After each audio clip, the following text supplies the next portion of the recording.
Hello guys, welcome back totally not Shana.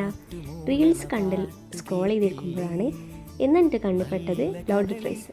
പിന്നെ വിചാരിച്ച് ഇന്ന് ലോഡഡ് ഫ്രൈസ് സെറ്റാക്കിയാലോ എന്ന് കുറച്ച് ഫ്രൈസ് സെറ്റാക്കി വെച്ചിട്ടുണ്ട്. ചിക്കൻ ബോൺലെസ് പീസ് എടുത്തിട്ട് കുറച്ച് മുളക് പൊടിയും മഞ്ഞൾപ്പൊടി ഉപ്പും ചേർത്തിട്ട് ചിക്കൻ വറുത്തെടുത്തിട്ടുണ്ട്. അപ്പോൾ ഫ്രൈസും റെഡി, ചിക്കനും റെഡി. പിന്നെ വേണ്ടത് മയോണൈസും കെച്ചപ്പും കൂടെ മിക്സാക്കി എടുക്കുക. പിന്നെ നമുക്ക് എന്ത് ചെയ്യാം, നമ്മുടെ അടുത്തുള്ള ഒരു ബൗളെടുക്കുക. ബൗളെടുത്തതിന് ശേഷം ആദ്യം ഫ്രൈസ് ലോഡാക്കുക, ചിക്കൻ ലോഡ് ചെയ്യുക. അതിൻ്റെ മുകളിൽ നമ്മുടെ മയോണൈസും കെച്ചപ്പും കൂടെ മിക്സാക്കി വെച്ചിട്ടുള്ള ഒരു കൂട്ടും മിക്സാക്കുക. വീണ്ടും അതേപോലെ തന്നെ റിപ്പീറ്റ് ആക്കുക. ഫ്രൈസ് വെക്കുക, ചിക്കന് മയോണൈസും കാര്യങ്ങളൊക്കെ സെറ്റാക്കി വെക്കുക. പിന്നെ നമ്മൾ ചീസ് യൂസ് ആക്കുന്നുണ്ട്. ചീസ് ഞാനിവിടെ എടുത്തുള്ള അമൂലിൻ്റെ സ്ലൈസ് ചീസാണ്. അത് സ്ക്വയറിൽ കട്ടാക്കിയിട്ട് അതിൻ്റെ മുകളിൽ എന്ത് ചെയ്യുക, വെച്ച് കൊടുക്കുക. ശേഷം നമുക്ക് എന്ത് ചെയ്യുക, ഒരു സ്ട്രീമർ എടുക്കുക. സ്ട്രീമർ എടുത്തിട്ട് അതിൻ്റെ മുകളിലായിട്ട് വെച്ചിട്ട് എന്ത് ചെയ്യുക, ഒന്ന് ചീസ് സെറ്റാക്കി എടുക്കണം. അപ്പോൾ അത് സെറ്റാക്കി എടുക്കുക.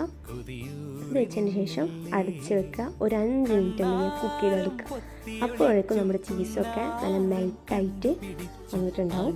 ആ ഒരു ടൈമിൽ നമുക്ക് എടുത്തിട്ടുണ്ട് ഒരു ചൂട് കൊടുക്കന്നെ നമുക്ക് സെർവ് ചെയ്യാമെന്നുണ്ടെങ്കിൽ നല്ല അടിപൊളി ടേസ്റ്റ് ആയിട്ടുള്ള ലോഡഡ് ഫ്രൈസ് റെഡിയാണ്. അപ്പോൾ ഇത്രയുള്ളൂ. Okay, by.